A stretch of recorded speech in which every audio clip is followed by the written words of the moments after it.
육대장.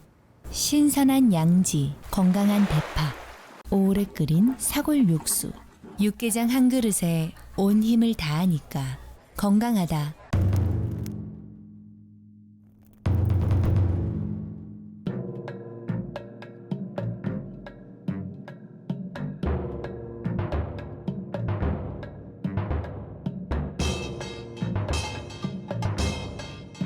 육개장은 육대장. 늘 행복이 넘치는 3월 보내세요. 라디오 서울이 함께합니다. 강혜신의 오늘의 미국.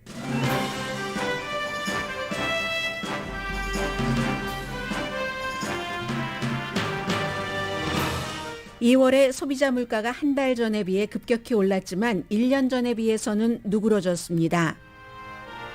실리콘밸리뱅크와 시그니처 은행 몰락이 작은 다른 은행에도 영향을 미칩니다. 예금주는 혹시 돈을 잃을까 은행에서 인출하고 투자가는 은행 주식을 던지고 있습니다. 바이든 대통령이 미국 은행 시스템은 안전하다고 강조했어도 빙산의 일각이면 어쩌나 하는 두려움 때문입니다. 두 은행의 붕괴는 거대한 은행이 아니면 규제가 느슨했다는 분석이 강하고, 엘리자베스 워렌 상원 의원은 실리콘밸리 은행 간부에게 당신이 은행 규제를 완화하도록 로비했고 그 결과 당신 은행이 망했다고 말했습니다. 연방준비제도는 인플레이션과 은행권의 흔들림을 감안해서 다음 주 이자율을 0.25%포인트 인상한다는 확률이 89%라고 더 힐이 보도했습니다. 6개월 뒤부터는 이자율 인하가 시작될 것이라는 조금 이른 전망도 나옵니다. 바이든 대통령은 오늘 11명이 숨지고 9명이 부상한 총격 사건이 발생한 몬트레이 파크를 방문해 피해자를 만나고 연설도 합니다. 총기에 관한 행정명령에 서명하고 법무장관에게는 총을 사려는 사람의 신원조회 관련법을 어긴 총포상을 강하게 단속하라는 지시를 내립니다. 캘리포니아주 항소법원이 우버를 포함한 임시경제 기그회사에 좋은 판결을 내렸습니다. 임시직 운전자를 고용인이 아닌 독립계약자로 정의하는 주민 발의안 22 대부분이 합헌이라는 판결인데, 임시직 그룹은 주 대법원에 항소할 것으로 예상됩니다. 스탠바이 아파트먼트, 말 그대로 대기식 모든 것이 갖춰진 아파트먼트가 확장되고 있습니다. 가구는 완비됐고 디파짓은 없고 렌트비도 쌉니다. 너무 좋게 들릴 수 있지만 디지털 유목민이 될 수도 있습니다. 뇌진탕으로 쓰러져 입원했던 미치 매코넬 공화당 상원 대표가 퇴원했지만 재활치료를 받아야 합니다. 미국, 영국, 호주 정상이 샌디에고 잠수함 앞에서 핵파워 잠수함과 잠수함 기술을 호주에 팔고 이전한다는 군사협약을 확인했습니다. 중국을 겨냥하기 위해서니까 중국의 반응은 안 들어도 훤히 알겠는데 중국이 한마디 했습니다. 실수고 위험한 무기 거래라는 경고입니다. 여러분 안녕하십니까? 오늘의 미국 강혜신입니다. 맨 앞부분에 이제 지금 인플레이션이 어떻게 됐는지, 그에 따른 이자율 인상 변동폭은 어떨 것인지, 물론 예상입니다만 그런 것을 해보겠고, 그 사이에는 역시 지금도 많은 분들이 하지 않아도 될 그 부분의 걱정까지 하고 계시는 두 은행의 몰락, 이게 또 들어가야지 이자율과 연관이 돼서 이렇게 맨 앞에 전해드리겠는데요. 먼저 혹시 이 부분만 듣고 뉴스를 더 이상 들으실 수 없다 하시는 분들을 위해서 말씀을 드립니다. 한인분들도 어머 이거 어떻게 뭔지 자세히는 모르겠지만 나도 은행에서 내 돈을 다 꺼내놔야지 되는 것 아니야? 뭐 세이프티 박스 같은 데 넣어둔 것도 꺼내놔야지 되나? 생각하시는 분들 계실 겁니다. 여러분들께서 거래하는 한인은행 모두 전부 100% 연방 보험공사에 가입돼 있고, 예금보험공사에 가입돼 있고, 그리고 미국의 큰 은행은 뭐 당연하고요. $25만 이제 그게 완벽하게 보험으로 되는데 미국에서 지금까지 이런 일이 있었을 때 예금한 사람, 그러니까 아무런 죄 없는 사람이잖아요. 은행이 망하더라도 그 은행에 돈을 넣은 것을 죄라고 할 수는 없으니까 그런 분들이 돈을 다 받지 못한 경우는 딱 한 번밖에 없답니다. 2028년도 인디맥이라는 은행 한 번이었고 규정 자체는 25만 달러지만 그 이상도 괜찮고 또 실제로 25만 달러를 개인이 회사라면은 뭐 봉급도 주고 운영비도 주고 해야지 되니까 그렇지만 개인이 은행에 캐시를 25만 달러를 넣고 계시는 분들은 그다지 많지 않을 겁니다. 그렇게 한번 넣어봤으면 좋겠다고 생각하시는 분들이 계실 것 같고요. 그러니까 여러분들께서 이런 것은 걱정하지 않으셔도 되고 그리고 또 망한 지금 며칠 사이에 망한 두 군데 은행이 일반 여러분들께서 거래하시는 은행과는 다릅니다. 일반 은행은 여러 사람들이 돈을 은행에 넣고 할 때 그 돈을 가지고 투자를 하는데 아주 그 손님도 다양하고 커스터머도 다양하고 투자 방향은 뭐 그다지 다양하다고 볼 수는 없지만 지금 이 실리콘밸리 샌프란시스코에 본사가 있는 은행은 테크놀로지 스타트업 회사와 거의 거래를 했고 그리고 뉴욕의 시그니처 뱅크는 또 그 암호화폐 관련 회사이기 때문에 일반 은행과는 상관이 없고 이분들이 이제 아주 그 시기가 나쁘게 이자율이 높아졌었을 때 이제 그 본드에 채권에 많이 투자했던 것을 나스닥이 기술주들도 이자율이 높아지니까 사람들이 돈을 묻어뒀던 돈을 투자하는 게 아니라 더 이상은 융자를 높은 이자를 받아서 투자할 수 없게 되고 그러니까 이 테크놀로지 회사들이 은행에다가 캐시가 너무 쌓여서 넣어뒀던 돈을 뺄 수밖에 없었고 그렇게 빼니까 이들 회사들이 균형이 안 맞네 하니까 또 겁나서 다른 사람은 안 빼도 되는데 빼고 이래서 생긴 문제이기 때문에 일반 은행과는 일단은 상관이 없다. 물론 관계 당국은 굉장히 주시하고 있습니다. 이 부분을 먼저 잠깐 말씀을 드리고 오늘 그 인플레이션을 전해드리겠습니다. 2월의 소비자 물가가 한 달 전에 비해서 그러니까 1월 달에 비해서 급격히 올랐습니다. 0.4%. 노동부가 발표한 거고요. 민간 발표 아닙니다. 1월 달에는 또 역시 12월 달에 비해서 0.5%가 상승했었고요. 12개월로 보면은 1년 전보다 2월 달에 6%가 상승했습니다. 그러면 1월 달에는 6.4%였거든요. 어쨌든 전문가들 예상과 한 달치로도 12월 달 기준으로도 맞고 뭐 괜찮은 편입니다. 올라가고는 있지만 그래도 6%라고 하면은 2021년도 9월 이후에 가장 낮은 거거든요. 지난해 9월이 아니라 지지난해 9월보다 그때 이후 가장 낮은 겁니다. 가장 높았을 때는 지난해 6월 1년 전에 비해서 물가가 9.1%나 올라갔었는데 그 이후에 9월달 이후에 지난해 6월달 이후에 계속 지금 8개월입니까? 연속 인플레이션이 내려가고 있으니까 어떻게 보면은 연방준비제도가 의도했던 그 방향으로 가고는 있다. 물론 아직도 물건값이 비싸네 하는 가격 압박은 존재하지만 그것도 이제 분야별로 다르기는 하지만요. 여기에 이제 연방준비제도는 은행들이 파산하는 이런 도전이 있기 때문에 그게 이제 이자율이 높아졌기 때문에 채권값이 싸졌고 싸졌을 때 팔았어야지만 됐고 은행은 왜냐하면 그 커스터머들이 돈을 찾아가니까 그거 채워 넣어야지 되니까 그런 상황이 있어서 지금 연준은 두 가지를 다 생각을 하고 있는 겁니다.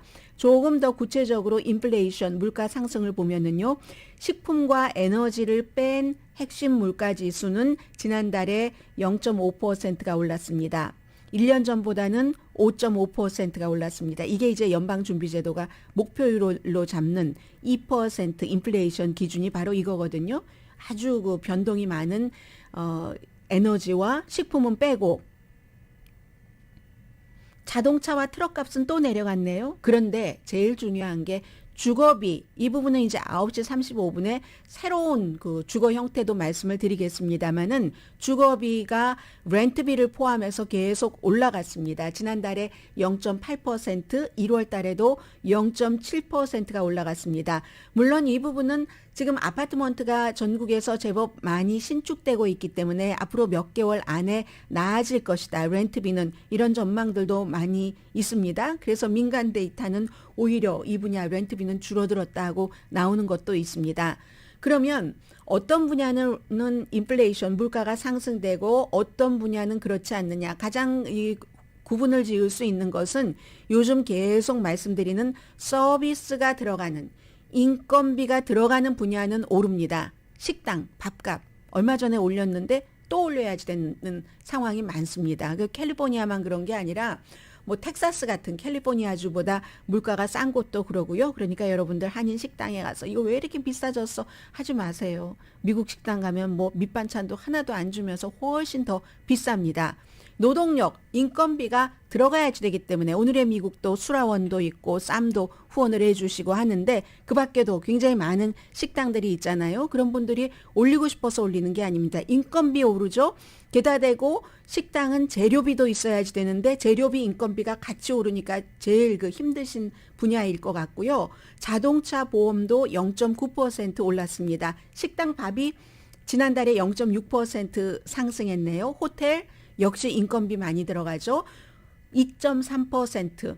항공료도 뭐 몇 개월 내리던가 싶더니 6.4% 2월 달에는 올라갔습니다. 다만 계란만, 에그만 1년 전보다는 55% 폭등이었던 것이 2월 달 한 달에 6.7% 내려갔을 뿐입니다. 지금 이 상황에서 연방준비제도의 제롬 파웰 의장이 지난주에 상원과 하원에 나와서 인플레이션 잡기 위해서 더 강한 그런 이자율 인상이 있을 수가 있다. 실업률이 높아진다 하더라도 이렇게 얘기를 했는데요. 여기 이것만 생각을 할 수가 없는 거잖아요.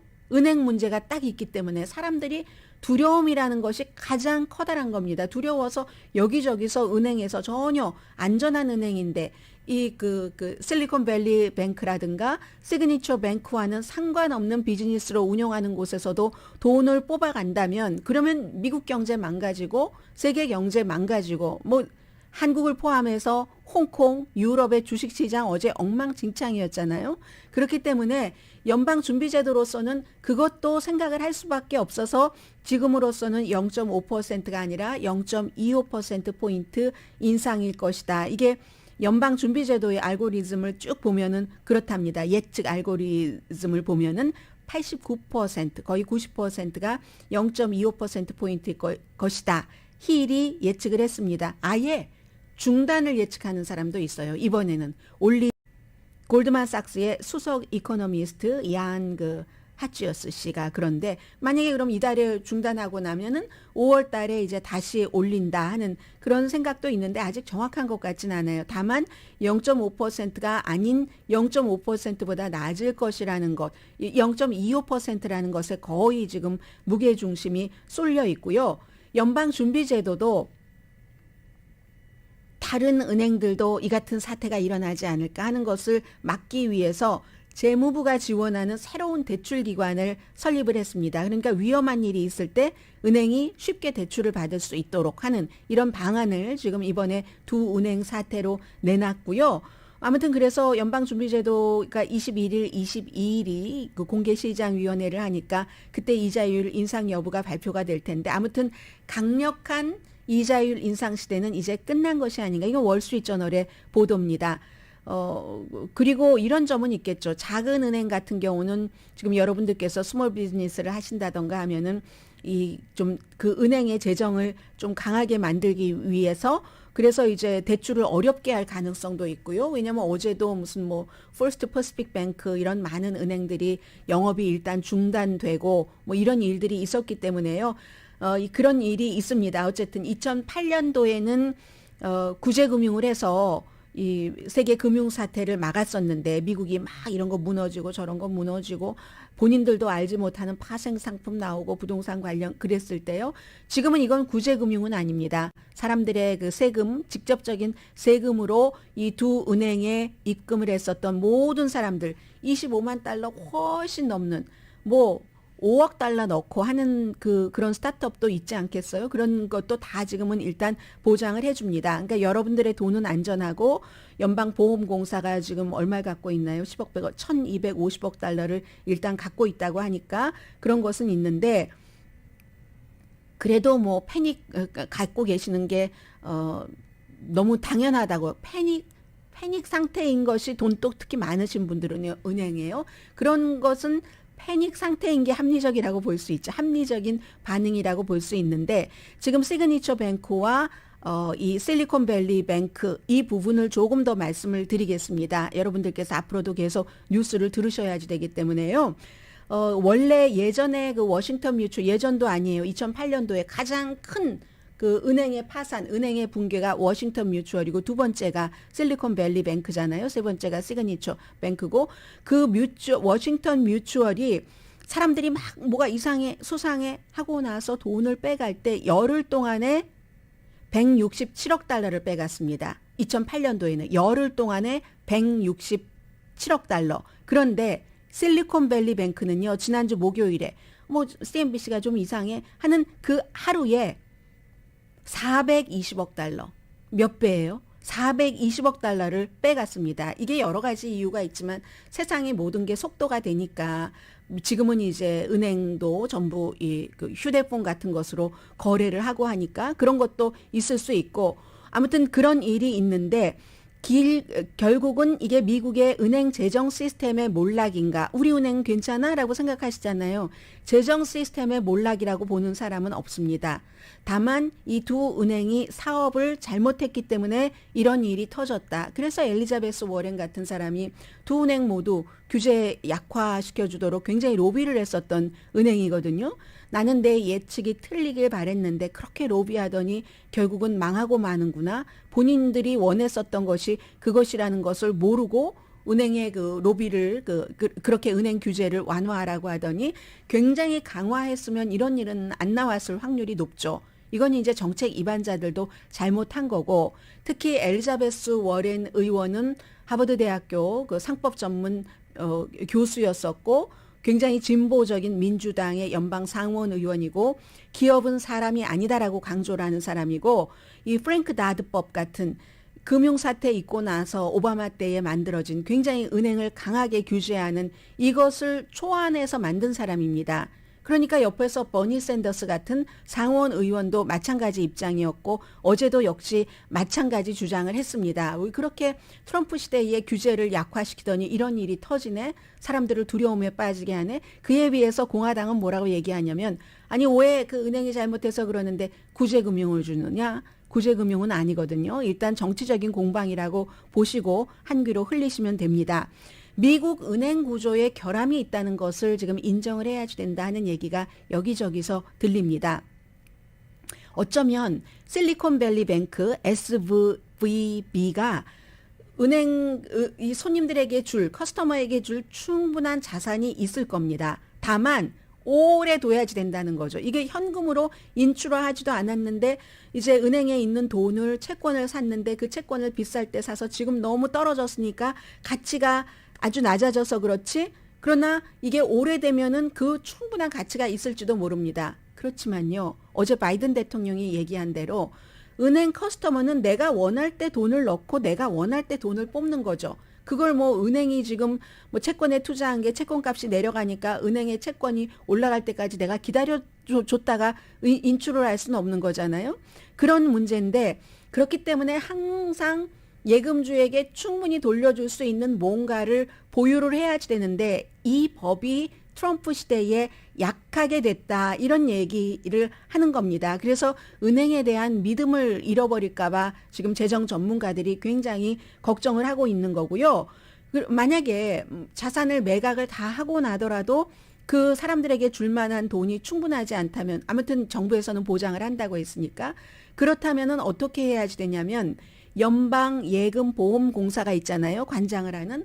여기에 가입되어 있는 모든 은행들이 결국은 그 기금을 조성을 해야지 됩니다. 괜히 다른 은행이 조금 리스키한 사업을 해서 돈 많이 벌려고 한 것을 내가 같은 멤버라는 이유로 우리 은행이 책임을 져야지 되는 거죠. 그러면 또 간접적으로 보면 구제금융이라는 말도 맞을 수도 있죠. 왜냐하면 다른 은행에서도 저 은행이 망해서 우리가 돈을 대야지 된다면 우리 은행에서 그 돈을 커스터머에게 이전 안 시키겠습니까? 뭔 피를 올려도 올릴 테고 이자율을 더 많이 주려고 하다가도 더 많이 안 주고 그렇게 되기 때문에 그 몇몇 은행이 전체적인 이 은행 시스템에 대한 신뢰도 떨어뜨리고 이런 일이 있다는 것. 그래서 지금은 일단 다른 은행도 이렇게 도산해버릴 가능성이 있는가 하는 것을 보는데 아직까지는 그다지 그렇지 않다라고 보고 있고요.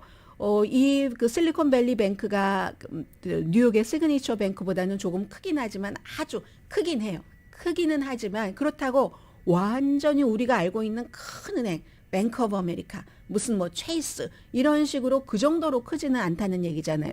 그 정도로 큰 은행들은 그 은행들도 아주 리스키하게 사업을 하지 않고 또 그 은행들에게 규정되는 연방 정부의 규제가 그 밖에 대형 은행이 아닌 은행들에게 적용되는 규제보다 훨씬 강합니다. 그래서 잃어버릴 것이 많은 은행들은 훨씬 보수적으로 일을 하죠.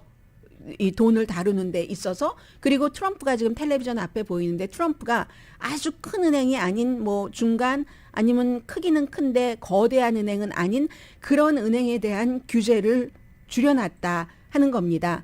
그리고 이제 다른 은행들의 주가도 지금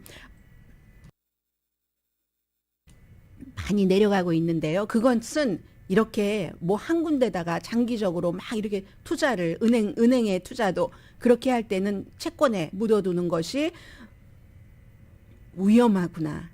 장기 채권도 단기가 있고 중기가 있고 장기가 있잖아요. 근데 이율이 더 높은 게 장기겠죠. 그러면 돈이 어느 정도 여유가 있으면 은행도 사람과 마찬가지로 장기 이율이 더 높은 것에 해서 이걸 뺄 때는 뭐 손해를 보고 막 이러는 거 있잖아요. 지금 그렇게 된다는 거. 그래서 연방준비제도가 다른 그 은행을 지키기 위해서 위험할 때는 연방준비제도가 장기 채권, 모기지 증권을 담보로 대출을 좀 쉽게 해주겠다. 이걸 결정을 했습니다. 두 은행이 무너지고 나서. 그러니까 여러분들께서도 뭐 특별히 해야 될 걱정도 많은데 하지 않으셔도 될 걱정, 내 은행 이 걱정은 하시지 말라고 말씀드리고 싶고요. 사실은 원래 정책 위반자들이 여기까지 오지 않도록 했으면 훨씬 좋았죠. 이 나드 프랭크 법이 원래는 500억 달러 이상 자산의 은행은 이게 실패를 하더라도 그 모든 손해를 투자자들에게 보게 하고 아무튼 그 예금에 있어서의 쿠션을 많이 하게 이렇게 해놓은 것이었는데 이 자체를 트럼프 시대에 훨씬 더 큰 은행만 하도록 이렇게 해서 지금 문턱을 낮췄기 때문에 이런다. 이게 바로 그 실리콘밸리 뱅크와 시그니처 뱅크의 로비 결과다. 그리고 이 금융권에 관한 그 로비 결과는 뭐 지역에 따라서 뭐에 따라서 다르지만 지금 뭐 공화당이 뭐 구제금융을 왜 해줘? 민주당에 이렇게 말할 계제는 아닌 것 같습니다. 훨씬 이런 금융권은 뭐 구태여 따지자면 뭐 공화당에 덜 지원하지는 않으니까요. 그래서 민주당은 그 프랭크 다드를 지키려고 했었고 공화당이 주도를 해서 프랭크 다드를 느슨하게 해서 이 같은 결과가 나왔다는 겁니다.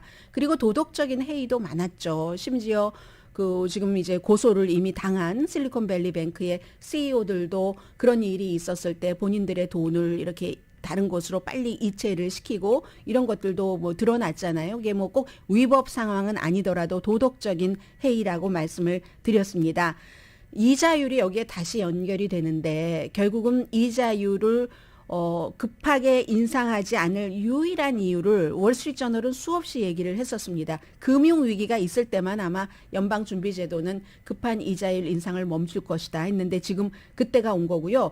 위기가 끝났는지 안 끝났는지는 아직 확신할 수는 없지만 그러나 대체적으로 일단은 이제 불을 껐다 하는 것으로 보고 지금 이 시점에서 연방준비제도가 어차피 뭐 여러 충격도 있고 하니까 다음 주에는 0.25%포인트 인상이라 할지라도 굉장히 그 좀 신중한 경제 전문가 또 신중한 경제 전문 신문 잡지에서는 인플레이션에서 연방준비제도는 눈을 떼서는 안 된다라고 얘기를 합니다.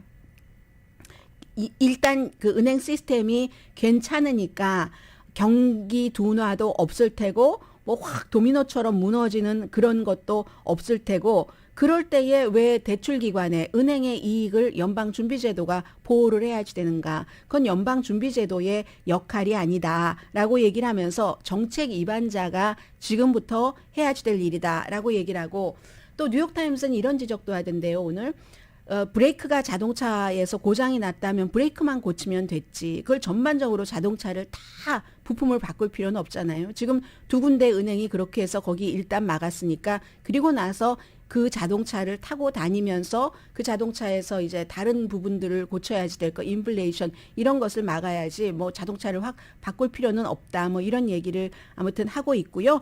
그러니까 며칠 동안 지난 금요일, 목요일, 수요일부터 정확하게는 했었던 이 사태는 일단락됐고 여러분들은 조금 걱정하지 않으셔도 되고 모든 예금은 그 보호가 된다고 보시면은 되니까요. 다만 이제 이자율이 원하시는 분들, 어떤 분들은 인상을 원하셨을 테고 어떤 분들은 이자율 인상 원하시는 분들 별로 안 계실 것 같네요. 모든 크레딧 카드부터 자동차 살 때 또 요즘은 가전제품 살 때도 다 적용되기 때문에 이자율까지 결국은 실리콘밸리 뱅크와 시그니처 뱅크의 정말 폭삭 망한 것이 일반인들에게 다 영향을 주네요. 이자율로.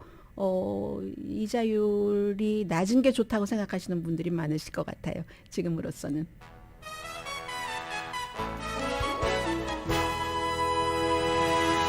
오늘의 미국은 신용의 상징 유한양행 건강식품과 누구나 젊어지는 얼굴 피부과학 셀리온, 이민법 가정법 전문 제인정 종합법률사무소, 프리미엄 고기 쌈밥 전문 레스토랑 쌈, 재래식으로 직접 만든 검정콩 생순두부 수라원 순두부, 총 20억 달러 승소, 교통사고와 상해 전문 브라이언 타필라와 CG 변호사그룹 공동 후원입니다. 잠시 뒤에 두 가지 이슈를 전해드리는데 아직 바이든 대통령 캘리포니아에 어제 그 샌디에고 왜 샌디에고냐 궁금하신 분들 계시잖아요. 전 사진 보니까 금방 알겠던데요. 사실은 사진 이전에 누가 오느냐에 따라서 판단이 됐어야지 되는 거고 그리고는 이제 몬트레이 파크로 가는데 이것도 아주 한인들에게도 중요하죠. 잠시 뒤에 전해드립니다.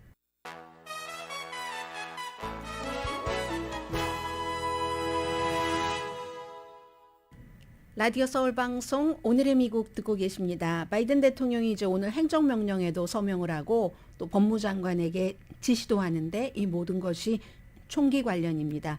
왜냐하면 총기 관련 법안을 만들어야지, 아니, 법이 돼야지 더 그 구속력이 강하겠지만 하원이 공화당이 주도를 하기 때문에 공화당이 절대로 총기를 규제하자는 법안을 만들 리가 없죠. 대통령이 그걸 아는 겁니다. 그래서 할 수 없이 또 행정명령을 발동을 한다는 건데 11명이 숨지고 9명이 부상했습니다. 몬트레이 파크에서 그 댄싱홀에서 특히 나이 드신 분들이 댄스를 했었던 그곳을 방문을 해서 여론을 반영을 하는 거죠. 여론은 공화당이건 민주당이건 일반인들은 전국적인 어떤 그 신원조에 총기를 살 때 좀 더 강하게 어쨌든 총기를 규제하자는 이 같은 것을 지지를 합니다.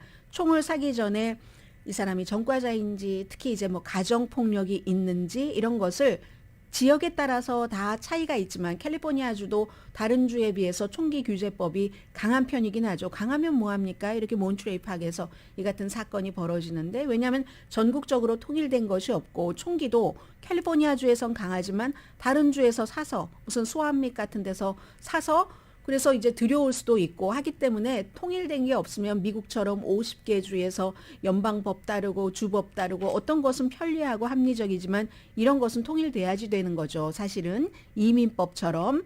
그래서 이제 그것을 행정명령으로 하는데 정치 현실을 아는 거죠. 대통령이. 법무장관이 그럼 할 수 있는 일이 무엇인가? 두 가지를 얘기를 할 겁니다. 대통령이. 만약에 총기를 파는 사람이 신원조회를 해야지 되잖아요. 전국적인 것은 딱 그 컴퓨터망에 나오지만 그게 아니고 이 사람이 그 신원조회를 해야지 된다 하고 그걸 알면서도 신원조회도 안 하고 그냥 눈 감고 총을 판다던가 아니면 두 번째 모를 수도 있는데 모르면 알아야지 된다. 기본 ABC다. 총기를 판매하려면 연방 총기 판매 허가증이 있어야지 되고 그리고 이제 그 총을 팔기 전에 신원조회를 해야지 된다. 하는 게 있어야지 된다. 이 연방법이 또 있으면 뭐합니까? 주에 따라서 또 다른 주법이 있어서 어떤 경우는 연방법이 위, 어떤 경우는 주법이 위.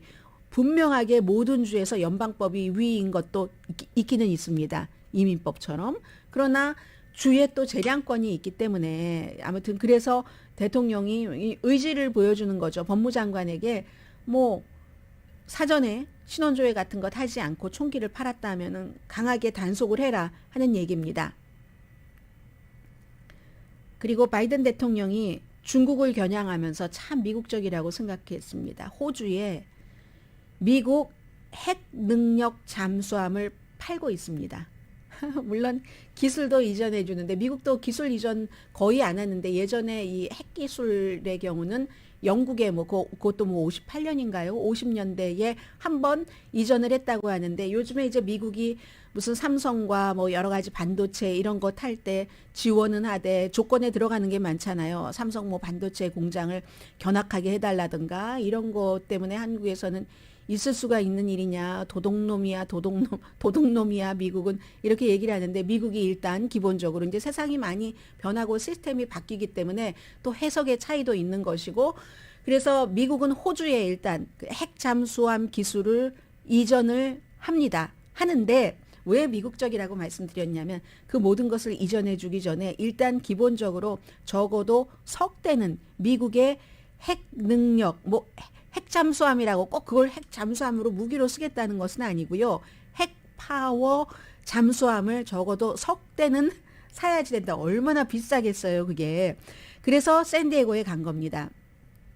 바이든 대통령, 안토니 알바네즈 호주 총리 그리고 리시 수낙. 왜냐하면 이 세 나라가 리시 수낙은 그 전에는 토니 블레어랑 맺어놓은 계약이었잖아요.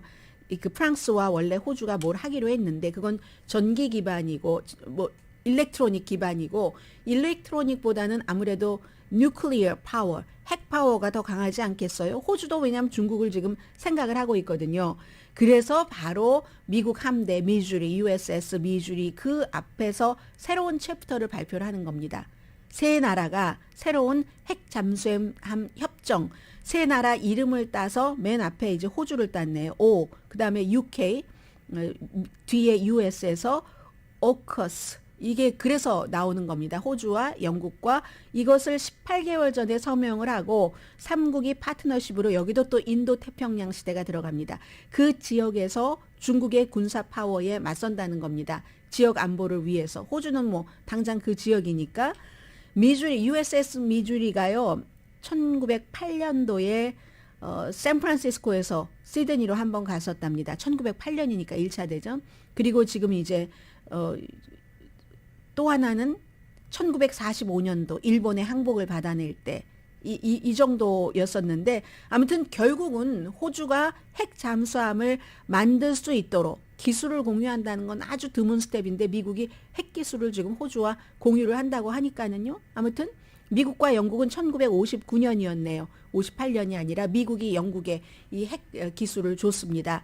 그래서 이제 그러니까 호주가 프랑스와 디젤이었네요. 그렇죠. 전기 보트, 디젤 보트를 330억 달러에 계약을 했다가 이걸 파기를 하고 이제 미국, 영국과 함께 한 거잖아요. 이 정도의 그 핵파워 잠수함은 6개국만이 가졌답니다. 6개국만이 가지니까 호주가 지금 굉장히 좀 강력한 것을 갖는 것이고 아무리 바이든 대통령이 또 이건 핵 능력이지 핵 잠수함이 아니야 라고 얘기하더라도 이 북한과 똑같은 거예요. 거기다가 핵을 달았으면은 핵폭탄 달았으면 그렇게 되는 거다 하는 얘기랑 똑같은 것이긴 하거든요. 그래서 어찌 보면 아니 미국은 그렇게 많이 갖고 있으면서 뭐 북한이 뭐 한두 개 갖겠다는데 예전에 이 말이 통했는데 시대가 지나면 지나갈수록 미국이 그걸 함부로 쏘진 않잖아요. 북한은 좀 다를 수가 있잖아요.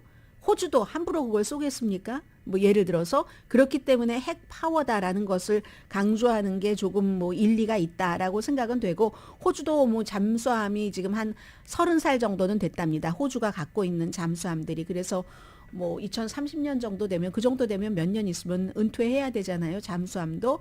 2040년까지 잠수함을 만드는데 너무 큰 시간과 노력이 들어가기 때문에 호주에 미국 잠수함이 보내지지는 않고, 그리고 또 그것을 다룰 수 있는 오피서를 키우는데도 한 15년 정도는 걸린다고 하거든요. 다 중국을 겨냥해서. 리시 수낙 이 영국 총리가 러시아의 불법 우크라이나 침공, 여기도 또 북한이 나옵니다. 북한과 이란, 중국으로부터의 위협, 이런 나라들이 세계를 굉장히 위험하고 무질서하고 분열시킨다, 이렇게 얘기를 했습니다. 바이든 핵무장 아니라 핵동력이다 하는 것 굉장히 강조를 했는데, 중국은 이 오커스 잠수함들은 실수고 위험하다고 경고를 했습니다. 리커창 새로운 총리가요. 국제사회는 고려하지 않은 자신들의 지정학적인 관심에 따른 것이다 라고 얘기를 했거든요. 그랬더니 바이든이 또다시 얘기를 합니다. 이 핵파워지 핵무기가 아니다. 호주의 총리도 그렇다. 바이든 말이 많다. 뭐 이런 얘기를 하고 있는데, 이건 이제 호주까지 한국의 입장을 항상 생각하게 되잖아요. 일본과 미국은 원수였습니다. 왼수였습니다. 2차 대전 당시에. 미국이 유일하게 핵폭탄을 써본 곳이 일본입니다. 지금은 그 이후에 가장 아시아의 강한 동맹국이 됐잖아요. 여기에 이제 호주가 들어가고, 아시아의 지정학적인 여러 것을 아시아 대 미국으로만 끝내는 게 아니라 이제 여기에 또 영국이 들어가고 하는 이런 상황에서 이제 한국도 여러 가지 입지를 저울질하고 있는 거죠. 잠시 뒤에 뵙겠습니다.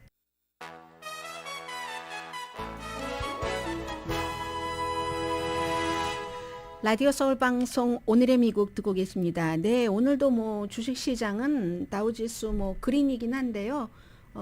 또 나스닥도 많이 올라갔네요. 241.22, S&P 500도 65.50. 그런데 은행 주식은 안정되지 않았습니다. 왜냐하면 투자가들이 아직도 좀 던지고 있어요. 불안하니까.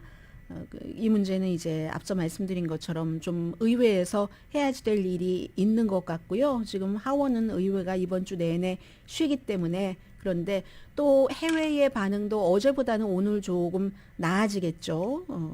그럴 것 같고, 캘리포니아 아주 그건 나중에 말씀드리고, 이 부분을 먼저 말씀드리겠네요. Stand by your man이 아니라 Stand by apartment. 준비가 됐다. 내가 들어오는 거. 우리 예전에 그 furnished 그 아파트먼트와 같다고 생각하시면 되는데요. 완전히 fully furnished, 뭐 냉장고만 있고 이런 정도가 아니라 fully furnished 된 그런 아파트먼트를 스탠바이 아파트먼트라고 하는데, 팬데믹 이후에 이게 조금씩 시작이 돼서 굉장히 확장된답니다. 회사도 한두 개가 아니래요. 오늘 악시오스가 보도한 것 보니까 한 달 렌트비 한번 들어보세요. $1295. 그러면 전국 평균보다 한 33% 쌉니다. 리스 계약 없고, 처음에 아파트먼트 들어갈 때 첫 달 마지막 달 무슨 뭐 세큐리티 디파짓 같은 것도 없고, sounds good. 그런데요, 이게 이제 랜딩이라는 회사예요. 이 랜딩이라는 회사가 굉장히 많은 2만 개의 아파트먼트가 있고, 미국의 375개 도시에, 그런데 멤버십을 받아요. 1년에 $199를 받고, 내가 어디에 가서 살겠어 하면은 375군데 도시에 완전히 fully 준비가 된 스탠바이드 된 아파트먼트가 있으니까, 팬데믹 이후에 재택근무라던가 장거리 근무를 하시는 분들 가운데서 나는 이 도시에서 얼만큼 살고 저 도시에서 얼만큼 살고 싶어 하시는 분들께 가능한 거잖아요. 그래서 렌트비가 그렇게 싼데 어디서든지 일을 한다. 근데 이제 이게 sounds good이라고 말씀을 드렸는데, 만약에 다른 사람이 딱 이 아파트먼트에 나보다 돈을 더 낸다고 하는 사람이 있으면 쫓겨납니다. 회사에서도 사흘 정도 경고를 줄 수 있고, 어떤 때는 미니멈 사흘이에요. 어떤 때 내가 나갈 때도 마찬가지입니다. 내가 나갈 때도 사흘 정도만 경고를 주고, 대신에 멤버십 피가 1년에 $199니까 아마존과 비슷하네요. 그러니까 이렇게 하고는 다른 도시로, 역시 이 회사의 아파트먼트를 다른 도시로 나는 쉽게 갈 수가 있다는 겁니다. 렌트는 30일 해서 보통 이제 먼스 투 먼스로 하는데, 6개월이 가격이 가장 좋다고 하고요. 가격은 이제 마켓 어느 시장이냐에 따라서 또 사이즈에 따라서 다른데, 시카고를 예를 들면 $1,300에서 $9,400, 달라스가 $1,500에서 $13,000. 이건 아주 고급이겠죠. 뭐 전부 관리는 빌딩주가 아닌 그 랜딩 그 회사에서 처리를 해주고, 캘리포니아주나 뉴욕은 조금 단기가 제한적이랍니다. 사람들이 장기를 많이 하는 것 같아요. 그리고 나갈 때는 뭐 $150 급하게 나간다 하면은 $150 청소비를 내야지 되는데 2019년도에 이 랜딩이라는 회사가 생겼답니다. 빌 스미스라는 분이 본인의 회사를 타겟에 얼마에 팔았다고 하던가요? 타겟에 5억 5천만 달러에 팔고 좀 자유로운 삶을 살고 싶어 하면서 요즘은 모든 게 다 온라인인데 뭐를 지불하는 것도 그렇죠. 교통, 뭐 예약하는 것, 그로서리까지 전부 온라인인데 자동차도 온라인으로 사잖아요. 그런데 왜 집만 안 그러지? 하면서 이 회사를 설립을 했답니다. 그래서 지금 이렇게 확장이 되는 거고요. 이 회사 말고도 율리시스 솔리스라고 스키어들에게 아주 좋은 솔트레이크 시리에서 겨울에 이제 여기는 많이 하는데 몇 주일 정도를 머무는데도 당연히 호텔보다 싸겠죠. 겨울에 성수기에 솔트레이크 시리에서 호텔이 뭐 $300, $400는 보통이니까. 그래서 이렇게 하는 게 더 낫다 하는데 그러려면 이제 뭐가 있어야 되잖아요. 항상 짐을 가장 적게 한다. 그로소리 마켓 볼 때도 코스코 같은 데서 사지 않는다. 물론 경고가 안 올 수도 있지만 뭐 2주일 뒤에 나가라. 내가 6개월 계약을 한 경우가 아니면은 그럴 수 있잖아요. 그래서 지금 미국에서 1,900만 명 정도가 이렇게 조금 융통성 있는 그런 아파트먼트 생활을 하고 있답니다. 에어비앤비보다 훨씬 싸대요. 에어비앤비가 플로리다주에 무슨 뭐 3주일 좀 괜찮다 하는 곳에 있으면 $4,500는 기본이라고 하니까. 그런데 이건 있겠네요. 이사할 때마다 뭐 신문 배달 뭐 언제부터 언제까지 하지 말아주세요. 그리고 뭐 수많은 곳에 따로따로는 아니지만 이전한다는 신고는 해야 되잖아요. 그 점이 조금 있겠고 북박이가 아니라 이제 융통성 있는 삶, 자유로운 삶. 그리고 나는 여기서 그러시는 분들 많으시잖아요. 나 유럽에 어디서 3개월 살고 싶다고 하시는데 미국에서는 왜 안 됩니까? 그런 것들이 가능하게 이 회사에서 375군데의 도시에 2만 채가 넘는 아파트먼트를 만들어 놓고 그렇게 하기는 했는데 혼자 사시는 분들이 조금 해당이 될 것 같고요. 학교 다니는 아이들은 안 되고 재택근무하고 뭐 이러시는 분. 그런데 표류하는 기분이 들 수도 있을까요? 아니, 표류라기보다 자유? 좀 확 트임? 그런 것이라고 할까요? 아무튼 나중에 이렇게 하다가 또 유행이 북박이로 돌아오리라고 생각됩니다. 그러나 관심 있습니다. 저도요.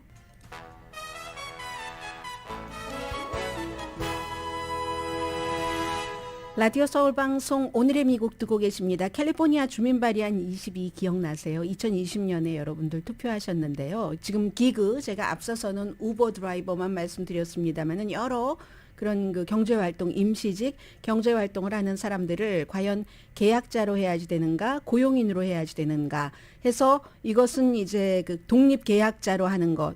굉장히 2억 달러인가를 들여서 우버, 리프트 같은 회사에서 로비를 해서 회사에 맞게 한 겁니다. 왜냐하면 계약자가 아니라 고용인이라면 건강보험 여러 가지 베네핏을 줘야지 되기 때문에 회사의 승리였죠. 그랬더니 이제 고소가 들어갔습니다. 하급법원에서는 회사가 울상을 지을 만한 판결이 나왔습니다. 이 법을 집행할 수가 없다. 그런데 항소법원에서 어제 이 수프리어 법원 판결을 뒤집어서 대부분 이게 그 법이다. 하나는 무슨 뭐 법률 조항의 일부는 폐기하라고 했지만 대부분 이게 맞다 하고 반대되는 판결을 내렸습니다. 항소법원 판결은 회사에 좋은 판결이에요. 여기서 끝이냐? 끝이 아닙니다. 끝이 아니어서 아마 이것이 그 주의 대법원으로 가서 판결을 할 것 같고요. 이 주민 발의안이 통과는 됐지만 반대하신 분들도 많았고 나중에는 뭐 투표하고 나서도 내가 이거 잘못한 거야 속았어 이렇게 하시는 분들도 많았는데 아직 끝나지 않은 얘기라는 겁니다. 그래서 기그 일하시는 분들 한국 분들도 우버 리프트 운전 많이 하시잖아요. 그분들은 이 법이 위헌이 되기를 바라실 거고 회사를 운영하시거나 하는 분들은 이게 법으로 그대로 적용되기를 바라시는 아주 그 묘한 그런 거고요. 또 미치 매코넬 연방 그 상원 공화당 원내대표가 오래됐네요. 퇴원을 한 지 며칠은 됐죠. 아무튼 주말은 넘기고 나서 지난주에 그 뇌진탕 치료를 받고 호텔에서 그 넘어져서요. 81세입니다. 해서 지금 집으로 돌아가신 게 아니라 재활센터에서 물리치료를 받고 계시는 그러니까 병원에서는 퇴원했지만 재활센터에 계시다 하는 뉴스 전합니다. 오늘의 미국은 신용의 상징 유한양행 건강식품과 누구나 젊어지는 얼굴 피부과학 셀리온, 이민법 가정법 전문 제인정 종합법률사무소, 프리미엄 고기 쌈밥 전문 레스토랑 쌈, 재래식으로 직접 만든 검정콩 생순두부 수라원 순두부, 총 20억 달러 승소, 교통사고와 상해 전문 브라이언 타필라와 CG 변호사그룹 공동 후원이었습니다. 10시에 좋은 아침, 좋은 하루 방송됩니다. 뭐 제가 드릴 말씀이 있었는데 잊었어요. 무슨 말씀이었죠? 아무튼 드릴 말씀이 있었는데 뭐 내일이 있으니까는요. 제가 앞서서 이제 아파트먼트에서 자유롭게 이동하는 그 스탠바이 아파트먼트를 말씀드렸는데 디지털 유목민이 아닌가 이런 생각이 들었고요.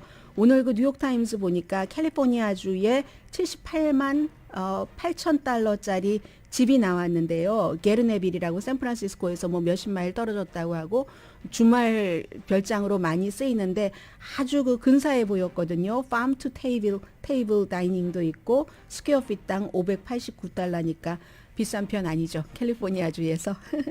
이 그림 보는 거 좋아해요. 강혜신이었습니다.